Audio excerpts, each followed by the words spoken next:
हरि ओम नमः शिवाय च नमः शिवाय।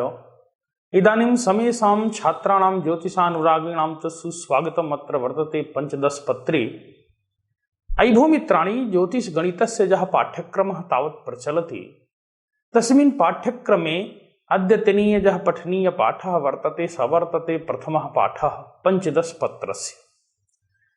पंचदशपत्रे तावत् गणितविषयाणां संग्रहोऽपि विद्यते। यथा रेखागणितस्य आनयनं कथं कर्तुं शक्यते, त्रैकोणमितिक संबंधवशात् गणितीया या परंपरा ज्योतिषशास्त्रे अंगीकृता वर्तते, यस्य गोलीयात्मकं क्षेत्रात्मकं ज्ञानं च प्रतिपादितं वर्तते, एतादृशानां बहूनां विषयाणां संग्रहो तावत् पंचदशपत्रे कृतं वर्तते। इदानीं यः प्रथमः पाठः वर्तते रेखागणितस्य, तस्य स्फोटनं मया क्रियते। अयि भो मित्राणि, पश्यन्तु, प्रत्येकस्यापि पाठस्य कानिचित् उद्देश्यानि भवन्ति। उद्देश्यम् अधिकृत्य यदि अस्माभिः विचार्यते चेत् किं भवति, अस्य पाठस्य अध्ययनेन तावत् अधोलेखितानाम् उद्देश्यानां सम्पूर्तिः भवति इति। कथमिति पश्यन्तु, किं भवति, रेखागणितस्य परिचयं तावत् प्राप्तुं दक्षः भविष्यति। अर्थात् रेखागणितस्य तावत् नाम्ना अस्माभिः किं व्यवह्रियते, रेखागणितस्य का आवश्यकता वर्तते, कथं च अस्माकं शास्त्रे अङ्गीकृतं वर्तते। एवमेव ज्योतिषशास्त्रान्तर्गते रेखागणिते प्रयुक्तानां विशिष्टशब्दानां स्पष्टार्थावबोधार्थं परिभाषाणां ज्ञानमपि भविष्यति। एवं च अस्मिन् गणिते प्रयुक्तानां विविध क्षेत्राणां प्रयोजनम् अपि ज्ञास्यति। एवमेव रेखागणितीय माध्यमेन आकाशीय गुणानां तद्विषयक पदार्थानां अध्ययनेऽपि निपुणो भविष्यति। अनेन प्रकारेण तावत् उद्देश्यस्य सम्पूर्तिः अत्र भवति इति। अयि भो मित्राणि, इदानीम् अस्य पाठस्य तावत् यदि परिचयः उपस्थाप्यते, तावत् अस्य पाठस्य परिचयः कः चेत् किं भवति, वस्तुतः रेखायाः गणितं रेखागणितम् इति वक्तुं शक्यते। अर्थात् रेखा सम्बन्धिनी या कापि वार्ता अत्र भविष्यति, रेखाम् अधिकृत्य यत् किमपि विषयस्य स्फोटनम् अत्र भविष्यति, तदेव तावत् रेखागणितम् इति उच्यते।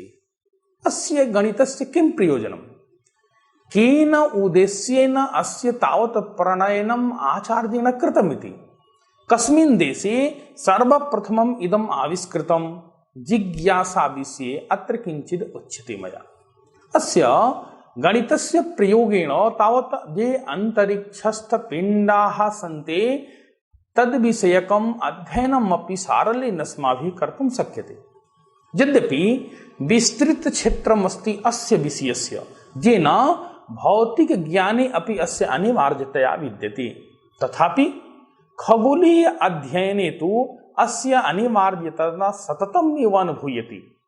सम्प्रति पश्यन्तु, समतल ज्यामिति या प्लेन जियोमेट्री इति शब्देन उच्यते, एवं च ठोस जियोमेट्री अर्थात् सॉलिड जियोमेट्री, अनेन प्रकारेण तावत् द्वयेन तावत् विभाजित विभागेन अस्य अध्ययनं क्रियते।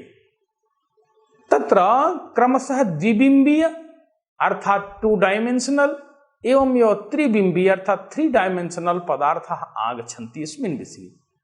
मित्राणि, कालक्रमानुसारं सर्वप्रथमं भारतीय संस्कृतेश्च चरमोत्कर्षस्य समये अस्य रेखागणितस्य आरम्भोदरि दृश्यते। रेखागणितस्य सम्यक् विवेचनं तावत् अस्माकं शूल्यसूत्रेषु अधिकतम रूपेण तावत् प्राप्यते। शूल्यसूत्राणां निर्माणकाले यथार्थ विभिन्न वेदिकानां कुण्डानां च निर्माणं सम्पाद्यते स्म। तस्मिन् काले विविधेषु यज्ञेषु कुण्डानां स्वरूपे अपि विविधता प्राप्यते, दृश्यते च। कुण्डप्रकारेषु वर्गस्य, समचतुर्वर्गस्य, समभुज समवलम्बकस्य, आयतस्य, समकोण त्रिभुजस्य च प्रयोगाः दरीदृश्यन्ते। ग्रहणज्ञानेऽपि गणितज्ञास्तु जानन्ति एव यत् परिलेखादि क्षेत्र निर्माणेऽपि अस्य गणितस्य महान् उपयोगो तावत् भविष्यति। यूरोप देशेषु रेखागणितस्य यत् प्रथमं पुस्तकं प्राप्यते तत् प्राप्यते यूक्लिड महोदयस्य एलिमेंट्स इति वर्तते। अनेन प्रकारेण रेखा गणितम् आधारीकृत यदि विचार्यते चेत् शूल्यसूत्रे यादृशी परंपरा प्रतिपादिता आसीत् येन प्रकारेण व्यवहारक्रमः अस्माभिः दृश्यते तथैव अस्माकं ज्योतिषशास्त्रेऽपि गृहीतमिति।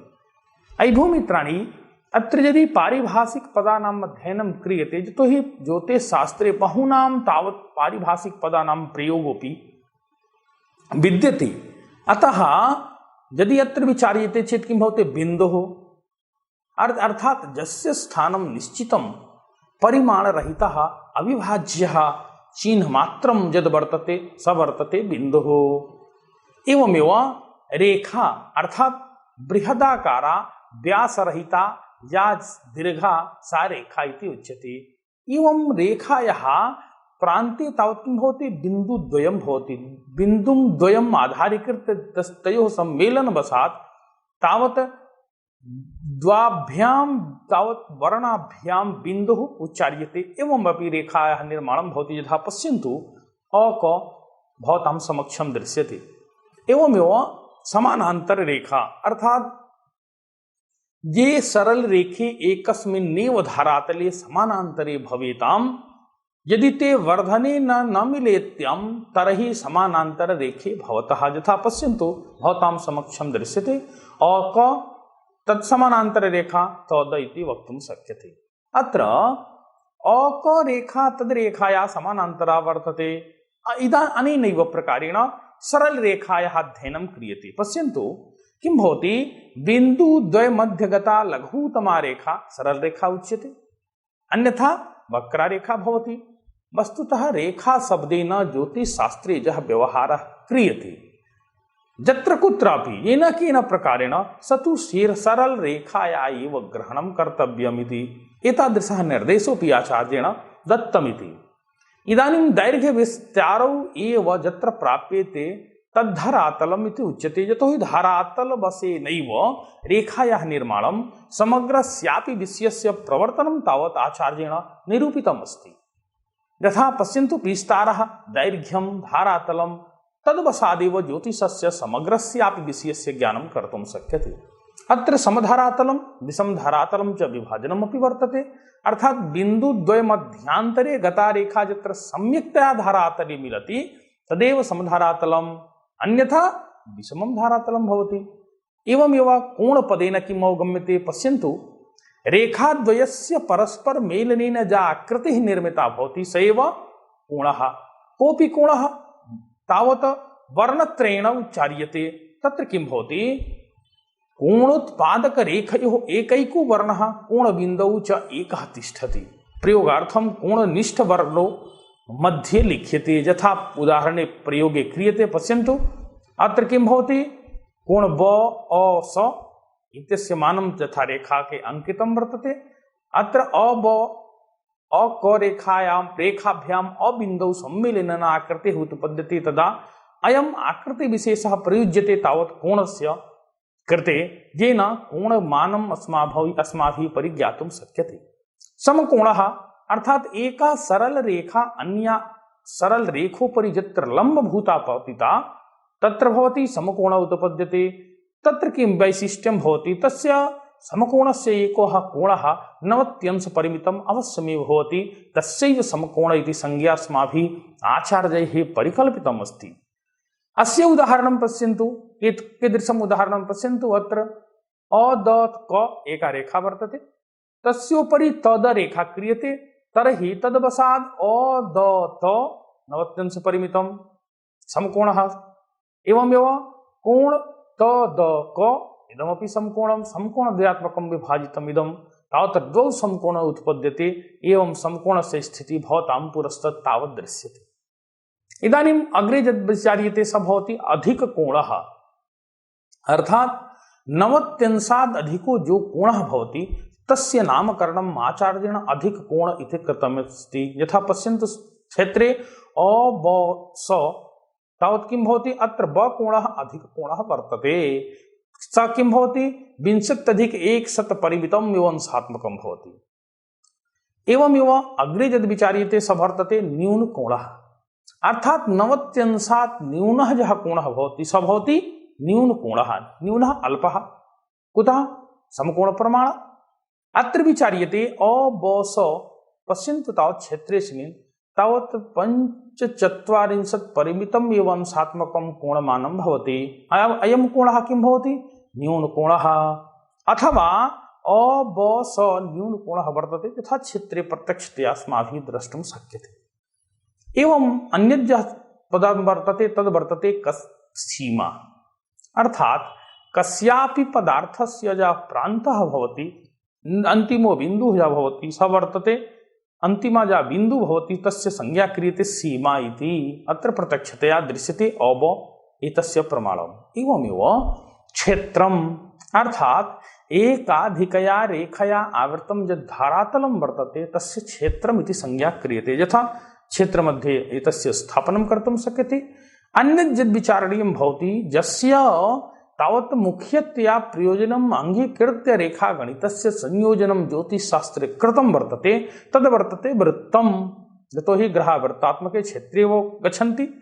अतः वृत्तात्मक व्यवहारस्य ज्ञानम् अस्माभिः कदा करणीयं केन प्रकारेण च भवति एतस्य कृते तावत् वृत्तात्मकं किम् इति वृत्तं नाम किमिति तर्हि यत् क्षेत्रं नियतकेन्द्रबिन्दुतः समानान्तरैः कृतायाः परिधिरेखायाः अन्तर्गते तत् क्षेत्रं भवति वृत्तमिति।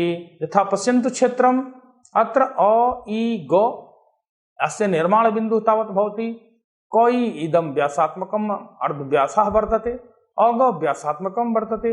अत्र सारल्येन वृत्तस्य ज्ञानम् अस्माभिः कर्तुं शक्यते। अन्या या भवति सा भवति परिधिः अर्थात वृत्तस्य सीमान्तरेखा एव परिधिः उच्यते।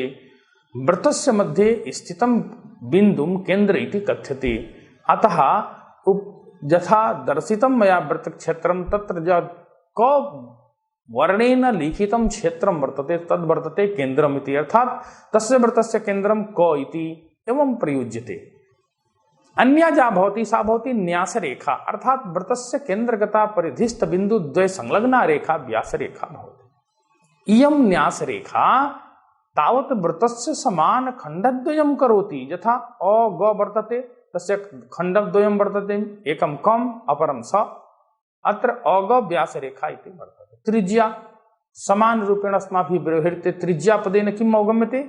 वृत्तस्य केन्द्रात् परिधिपर्यन्तं सरलरेखा त्रिज्यारेखा भवति। त्रिज्यारेख्यैव तावत् व्यासार्धरेखा अपि उच्यते। यथा अस्माकं ज्योतिषशास्त्रे येन प्रकारेण त्रिज्याम् आधारीकृत्य एव सर्वमपि गणितादिकं वर्णितं वर्तते। अयि भो मित्राणि तावत् क्षेत्रेषु एतस्य ज्ञानं सारल्येन परिधिपदेन कर्तुं शक्यते। परिधिपदेन का अवगम्यते इति। अत्र अन्यत् यद् वर्तते तद् वर्तते अर्धवृत्तम् अर्थात वृत्तस्य अर्धभागम् एव अर्धवृत्तनाम्ना उच्यते। वृत्तक्षेत्रं न्यासरेखा एव अर्धं करोति। यथा क्षेत्रं पश्यन्तु अ ग क अर्धवृत्तं वर्तते। तत्र अ क ग अर्धवृत्तात्मकं क्षेत्रं प्रत्यक्षतया द्रष्टुं शक्यते। अन्यत् यद् वर्तते स वर्तते ऋजुभुज क्षेत्रम् अर्थात सरल रेखाभिः आवृतं क्षेत्रमेव ऋजुभुज क्षेत्रम् उच्यते। सा रेखाश्च किं भवति तावत् भुजरूपाः भवन्ति। यथा क्षेत्रे द्रष्टुं शक्यते सरल रेखा ऋजुभुज क्षेत्रं कथं भुज चतुर्णां तावत् भुजवशात् एतस्य संसाधनं निर्माणं च कर्तुं शक्यते इति प्रत्यक्षतया अवलोक्यते। इदानीं त्रिभुजम् अर्थात यत् क्षेत्रं तिस्त्रिभिः रेखाभिः निर्मितं तस्य संज्ञा त्रिभुजम् इति आचार्येण परिकल्पितम् अस्ति। यथा प्रत्यक्षतया दृश्यते अ इ उ त्रिभुजं वर्तते। एतस्य ज्ञानम् अपि अवश्यमेव अस्माभिः करणीयम् इति। अनेनैव प्रकारेण परिभाषात्मक प्रकरणेऽस्मिन् तावत् अध्यायेऽस्मिन् अन्यत् यद् वर्तते पारिभाषिक पदं तद् वर्तते चतुर्भुजम् अर्थात चतस्रिभिः रेखाभिः आवृतं यद् क्षेत्रं वर्तते तस्य संज्ञा चतुर्भुजम् इति उच्यते। यथा पश्यन्तु अत्र अ द स ब चतुर्भुजं वर्तते। भुजचतुर्भिः संयुक्तम् इदं क्षेत्रम् अतः चतुर्भुजम् इति संज्ञा दीयते। अत्र अ ब ब स द द इति चतस्रिभिः रेखाभिः आवृतं अ ब स द क्षेत्रं चतुर्भुजम इति प्रकल्पितम वर्तते। अनेनैव प्रकारेण बहुभुजम अर्थात चतस्रभिः रेखाभिः अधिक रेखाभिः निर्मितम आवृतम वा यद् क्षेत्रम वर्तते तस्य नाम बहुभुज क्षेत्रम इति उच्यते। अर्थात यथा पंचभिः रेखाभिः निर्मितम यत् क्षेत्रम वर्तते स तु पंचभुजम, षड्भिः रेखाभिः निर्मितम यत् क्षेत्रम तद्वर्तते षड्भुजम, सप्तभिः रेखाभिः निर्मितम यत् क्षेत्र विशेषम स तु सप्तभुजम। अनेनैव प्रकारेण बहुभुज संज्ञा इति उच्यते। यथा पश्यन्तु उदाहरणेऽस्मिन् तावत् षड्भुजः एकं द्वयं त्रयं चतुः चत्वारः पञ्च षड्वा भुजः दृश्यन्ते। अनेनैव प्रकारेण पंचभुजः प्रकरणे एकं द्वयं त्रयं चत्वारः पञ्च वा अनेनैव प्रकारेण अस्य ज्ञानं सारल्येन अस्माभिः कर्तुं शक्यते। इदानीं समभुज त्रिभुजम् अर्थात यस्य त्रिभुजस्य त्रयो भुजः समानाः तद्भवति समभुज त्रिभुजमिति उच्यते। तत्र प्रत्येककोणः तावत् यथा दृश्यते पश्यन्तु एतस्य कोणात्मकं मानं कथं तावत् परिगणितुं वर्तते। समभुज त्रिभुज मानम् एतयोः वशात् तावत् षष्टि अंशात्मकम् एव मानं संगृह्य तावत् 80 अंशात्मकम् एव मानम् आगच्छति। अत्र क्षेत्रेऽस्मिन् यथा दृश्यते अ ब स त्रिभुजे अ ब अर्थात ब स अर्थात अ स तुल्यं तावत् द्वय तावत् सेंटीमीटर इति पदेन व्यवहृतं वर्तते। त्रयोऽपि भुजः परस्परं समानः वर्तन्ते। कोण अ कोण ब कोण स अर्थात 60 अंशात्मकमेव। अनेनैव प्रकारेण अन्यद् वर्तते सद्वर्तते समद्विबाहुकं त्रिभुजम् अर्थात यस्य त्रिभुजस्य द्वौ भुजौ समानौ तत् समद्विबाहु त्रिभुजं कथ्यते। क्षेत्रमिदं स्पष्टतया परिलक्ष्यते। पश्यन्तु अ ब स एकं त्रिभुजं परिकल्पितं वर्तते। तत्र अ ब रेखायाः यद् मानं 20 सेंटीमीटर परिमितं परिगृहीतं वर्तते तत्रैव तावत् अ स यद् वर्तते स तु 2.5 सेंटीमीटर आसन्नतया इति गृहीतमस्ति। अस्मिन् क्षेत्रे अ ब स भुजौ समानौ वर्तेते। अतः अ ब स समद्विबाहुकं त्रिभुजं परिकल्पितम् अस्ति। अयि भूमित्राणि अन्यद् वर्तते स वर्तते समकोण त्रिभुजम् अर्थात यस्य त्रिभुजस्य एकः कोणः 90 अंश परिमितं भवेत् तत् समकोण त्रिभुजमिति। स तु जात्य त्रिभुजमिति उच्यते। जात्य त्रिभुजे एतस्य गणना समकोणस्य क्रियते। पश्यन्तु तावत् कोण अ ब स 90 अंश परिमितं परिकल्पितं वर्तते। एतस्य संज्ञा समकोण त्रिभुजमिति आचार्यैः कृतमिति। अत्र किं भवति वकोणः समकोणः अर्थात कोण अ ब स 90 अंश परिमितं भवति। अस्य त्रिभुजस्य जात त्रिभुजं समकोण त्रिभुजं वा संज्ञा परिकल्पिता। विषमबाहुक त्रिभुजम् अर्थात यस्मिन् त्रिभुजे त्रयो भुजः असमानः तत् भवति किं विषमबाहुकं त्रिभुजं भवति। यथा पश्यन्तु क्षेत्रेऽस्मिन् पृथक् पृथक् वर्तते भुजत्रयाणां संयोगः। अत्र अ ब रेखा एका वर्तते अपरा ब स रेखा वर्तते या तृतीया वर्तते स वर्तते अ स। अत्र अ ब स त्रिभुजे अ ब स अ स त्रयोः भुजः समानाः न सन्ति। प्रत्येकस्य मानं भिन्नं भिन्नं यथा आङ्ग्लमानेन निर्दिष्टमस्ति तथैव भवता सारल्येन एतस्य ज्ञानं कर्तुं शक्यते। अन्यद् यद् वर्तते स वर्तते कर्णः। समकोण त्रिभुजे 90 अंशस्य सम्मुखे स्थिता रेखा कर्णो भवति अर्थात समकोण संलग्न रेखे जा एका भुजा तस्य नाम संज्ञा आचार्येण आधारः इति परिकल्पितः। अपरा कोटि भवति अर्थात स तु लम्बरूपः भवति। अन्यद् यद् वर्तते भुज कोटि वशात् यस्य अनेन क्रियते तद्वर्तते स वर्तते कर्णः। अत्र पश्यन्तु कोण अ ब स इत्यत्र किं भवति अ ब यः भवति स तु कोटि अर्थात लम्बतुल्यः। ब स यद् भवति स वर्तते भुजः अर्थात आधारतुल्यः। एवमेव कोण अ स यद् भवति स तु वर्तते कर्णः। अनेन प्रकारेण अस्य ज्ञानं सारल्येन भुजकोटिकर्णयोः ज्ञानं कर्तुं शक्यते। अग्रे यद् वर्तते सद्वर्तते अधिक कोण त्रिभुजम् अर्थात यस्मिन् त्रिभुजे एकः कोणः 90 अंशात् अधिकः तद्वर्तते अधिक कोण त्रिभुजमिति। यथा पश्यन्तु एतस्य कोणात्मकं मानं प्रत्यक्षतया दृश्यते। अत्र ब कोणः नवत्यंशात् अधिको अस्ति, अतः अस्य त्रिभुजस्य अधिक कोण त्रिभुज इति संज्ञा आचार्यैः प्रकल्पिता। अन्यद् यद् वर्तते स वर्तते न्यून कोण त्रिभुजम्। अत्र किं भवति? यस्मिन् त्रिभुजे त्रयः कोणाः समकोणाद् न्यूनः तदा तस्य संज्ञा न्यून कोण त्रिभुजमिति परिकल्पिता आचार्येण। अत्र पश्यन्तु यथा प्रत्यक्षतया दृश्यते। अब स अस्मिन् त्रिभुजे षष्टि षष्टि अंश त्रयात्मकं कोणात्मकं मानं यद् वर्तते तस्य मानं तावत् किं भवति? न्यून कोण त्रिभुजमिति भवति। अर्थात समकोण अर्थात नवत्यंशात् न्यूनम एतस्य मानं परिकल्पितम् अस्ति, अतः न्यून कोण इति संज्ञा आचार्येण कृता।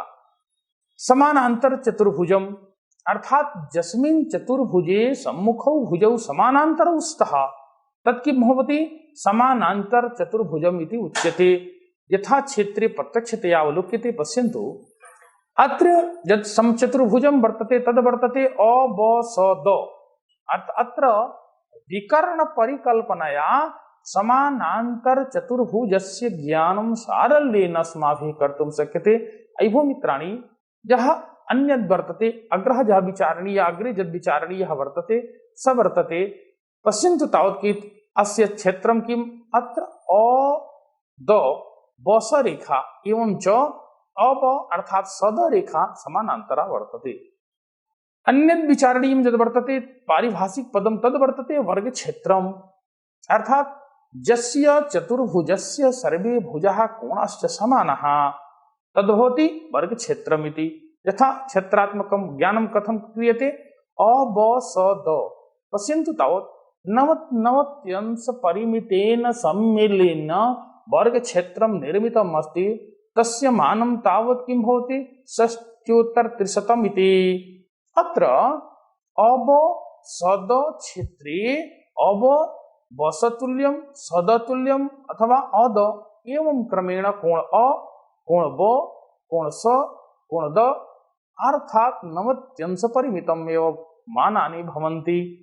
अनेन प्रकारेण समायत क्षेत्रम् अर्थात यस्य क्षेत्रस्य सम्मुखौ भुजौ समानौ भवतः कोणाश्च समानाः भवन्ति तद् वर्तते आयत क्षेत्रमिति। उदाहरणतया यथा प्रत्यक्षतया अवलोक्यते। पश्यन्तु अत्र किं भवति? अ ब स द अस्मिन् आयत क्षेत्रे नवत्यंश परिमितम् इव मानं। तत्र अक अर्थात सगतुल्यं, कग अर्थात असतुल्यम् एवं च कोण अ कोण क कोण स अर्थात कोणः ग एतानि मानानि नवत्यंश परिमितानि एव परिकल्पितानि सन्ति।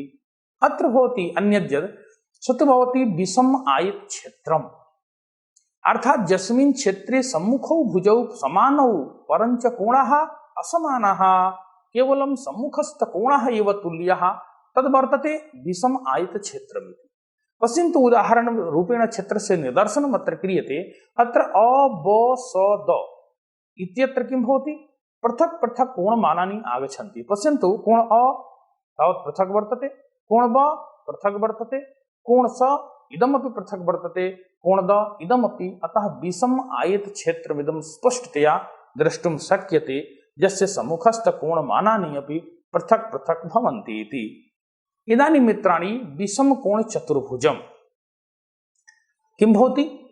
यस्मिन् क्षेत्रे चत्वारो भुजाः तुल्यः परञ्च कोणाः विषमाः तद्भवति विषम कोण चतुर्भुजमिति।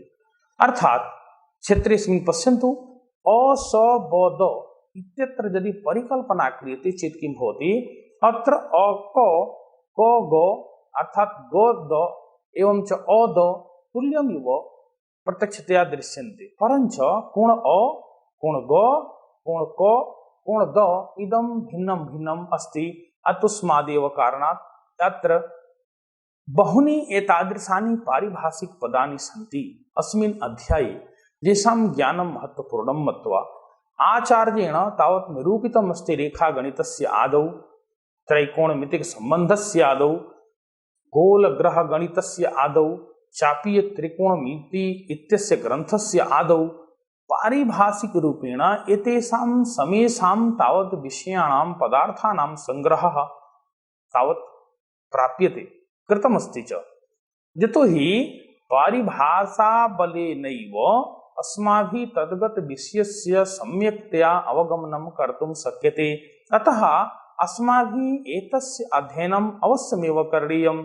अतः अस्मिन् 15 पत्रस्य आदौ प्रथमे अध्याये अस्माभिः पारिभाषा इत्यस्य संग्रहः कृतम्।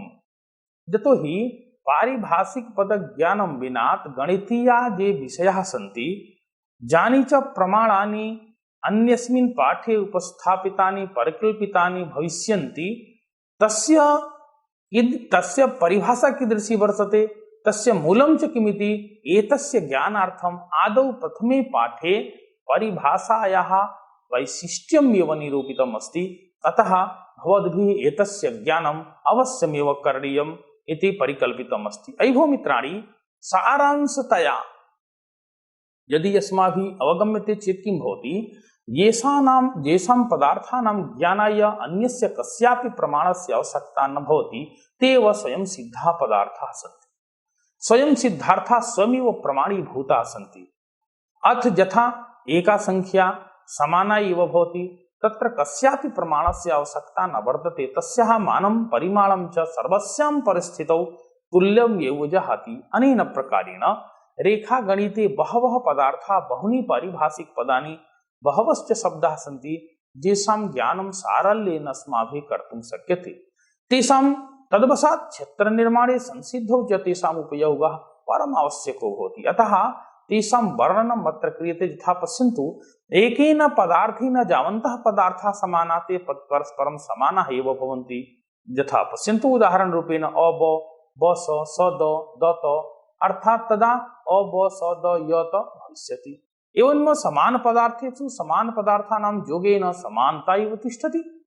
इदमपि निष्कर्षं भवति। यदा पश्यन्तु अत्र क पञ्च अ पञ्च ब पञ्च स पञ्च सम्मिल्य तावत् एतस्य स्वरूपम् अपि पृथक् पृथक् भवति। अनेनैव प्रकारेण तुल्य पदार्थेषु तुल्य शोधनेन तुल्यता एव तिष्ठति। यथा यदि अ अर्थात् ब, स अर्थात् द, स अनेन प्रकारेण अ पञ्च ब पञ्च स पञ्च य पञ्च अनेन प्रकारेण एतस्य मानं यदि ऋणीक्रियते तदा तद्वशात् भवति। अन्यत् यद् भवति, अतुल्य पदार्थेषु तुल्य पदार्थानां योगेपि असमानत्वम् एव भवति। यथा पश्यन्तु 2, 4, 6, 8, 10 एते अंकाः परस्परम् अंकं योज्यन्ते तदा आप्यते अतुल्याः। यथा पश्यन्तु प्रत्यक्षतया 5 तावत् 2 धनं 5 यानि 7 भवति, 4 धनं 5 9 भवति, 6 धनं 5 अर्थात् 11 परिमितं परिकल्पितं वर्तते। अनेन प्रकारेण असमान पदार्थेषु समान पदार्थानां शोधनेन असमानत्वम् एव भवति। यथा उदाहरणतया एतस्य प्रदर्शनं क्रियते, प्रत्यक्षतया सारांशे भवद्भिः द्रष्टुं शक्यते। अयि भो मित्राणि, बहूनि एतादृशानि पारिभाषिक पदानि सन्ति येषां संग्रहः तावत् मन्ये अत्र न भवितुं शक्नोति, परञ्च अनेनैव पारिभाष्योक्त पदार्थ बलेनैव तस्य अर्थोऽपि अस्माभिः तावत् कर्तुं शक्यते। अतः अस्माभिः एतादृशानां पदार्थानां ज्ञानम् अवश्यमेव करणीयम्। अतः अत्रैव मया विरम्यते। जयतु भारतम्, जयतु संस्कृतम्।